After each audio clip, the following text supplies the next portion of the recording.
Good morning. My name's Mary Ciccarelli, and I work at Indiana University School of Medicine.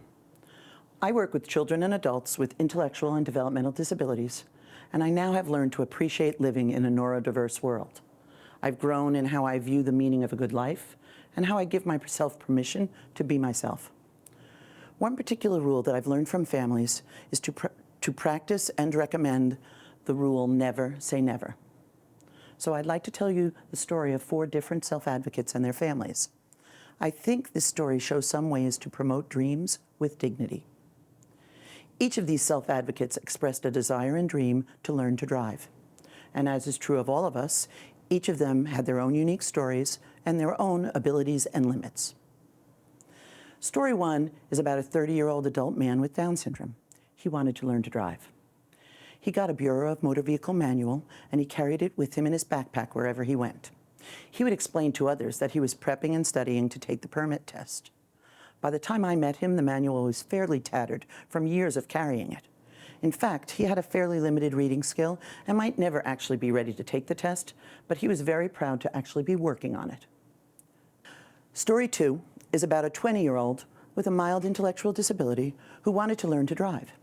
She would ask her parents over and over to teach her to drive in the same manner she had seen them teach the other children in the family. While she had not yet taken her permit test, one day her mom, when talking to Dad, suggested that she would bring her to a deserted parking lot and let her try a little bit of driving. Dad was doubtful whether this was a good idea, but Mom and daughter went. When she tried to drive the car just a little in the parking lot, she didn't like it at all.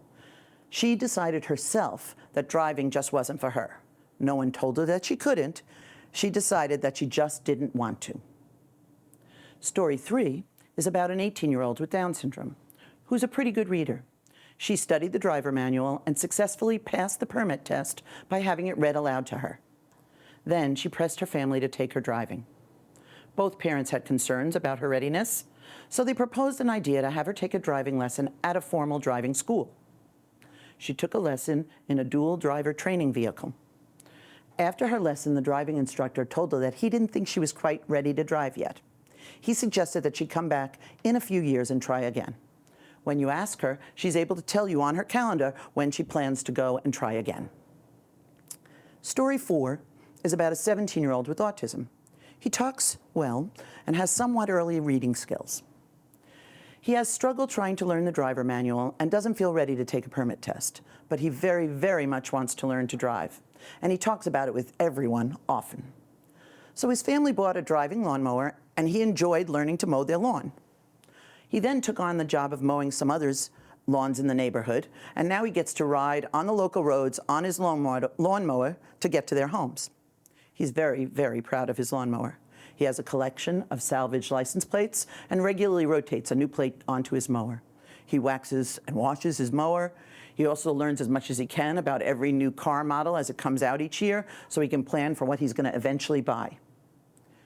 The commonality in all these stories is that family members didn't say no or never to their child. They found a way to let the person find their own comfort with their goal to drive in 4 different ways. So our lesson for today is never say never.